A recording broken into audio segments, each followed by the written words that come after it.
માતૃભાષા માતૃભાષા એ એવી કુંજી છે જે ભલભલા તાળાને ખોલી શકે છે.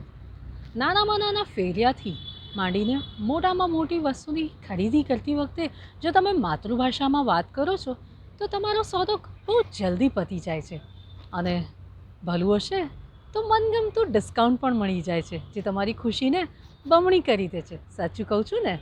હવે આનાથી અલગ પ્રકારની પરિસ્થિતિ વિચારીએ. કોઈ અજાણ્યા દેશમાં એરપોર્ટ પર તમે કોઈ પરિસ્થિતિમાં મૂંઝાયા છો, કોઈ પ્રશ્ને અટક્યા છો અને તમારી નજીકનું કોઈ વ્યક્તિ નથી જે તમને મદદ કરી શકે. એવામાં સામે ઊભેલા કર્મચારી વર્ગમાં તમારી માતૃભાષામાં વાત કરનાર કોઈ વ્યક્તિને જોશો તો તમને કેટલી ટાઢકનો અનુભવ થાય છે.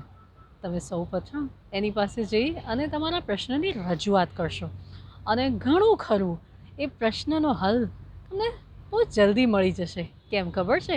કેમ કે એમને પણ માતૃભાષામાં વાત કરનાર વ્યક્તિને જોઈને એટલો જ આનંદ થાય છે જેટલો તમને થાય છે.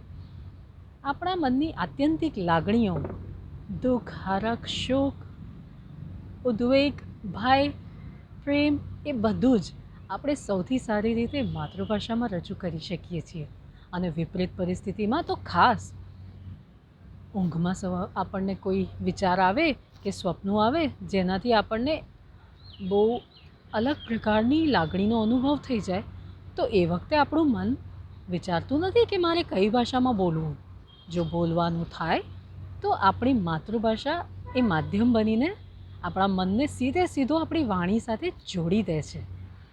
અને જ્યારે તમે અલગ અલગ પ્રાંતના લોકો સાથે રહેતા હો કે એમની સાથે ઉઠતા બેસતા હો ત્યારે ક્યારેક તમને એવો અનુભવ થશે કે મારી માતૃભાષામાં વાત કરનાર અહીંયા કોઈ છે નહીં અને એ ક્યારેક તમને આંખમાં ભીનાશ પણ આપી દે અને એની સામે અચાનક ભીડમાં કોઈ તમારી માતૃભાષામાં વાત કરનાર વ્યક્તિ મળી જાય અથવા તો તમારી અનપેક્ષિત જગાએ કોઈ એવું વ્યક્તિ આવી જાય છે તમારી સાથે માતૃભાષામાં વાત કરે છે તો એ ખુશીના લીધે બી તમને આંખમાં જળજળિયા લાવી દે છે.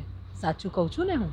તમારા પોતાના મનના ભાવ કે પોતાના અનુભવ માતૃભાષા વિશે કેવા રહ્યા છે એ મને કોમેન્ટમાં જરૂર જણાવશો. જોડાઈ રહેવા માટે આભાર.